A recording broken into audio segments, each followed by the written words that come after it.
অত্যন্ত শান্তভাবে সারা নৈহাটি সুশৃঙ্খলভাবে মানুষ ভোট দিচ্ছে। অর্জুন সিং এটা সহ্য করতে পারছে না।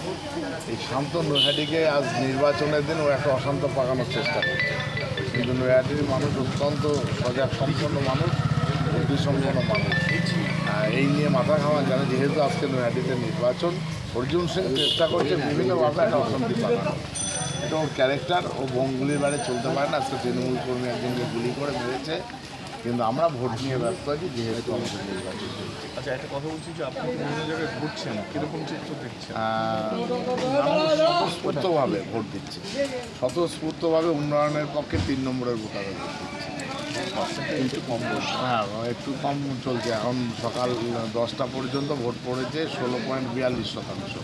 তবে আশা করছি দুপুরের পরে মানুষ খেয়ে দিয়ে এসে, কারণ সন্ধ্যা 6টা অবধি ভোট তো চলে যাবে, ঠিক হয়ে যাবে। আচ্ছা।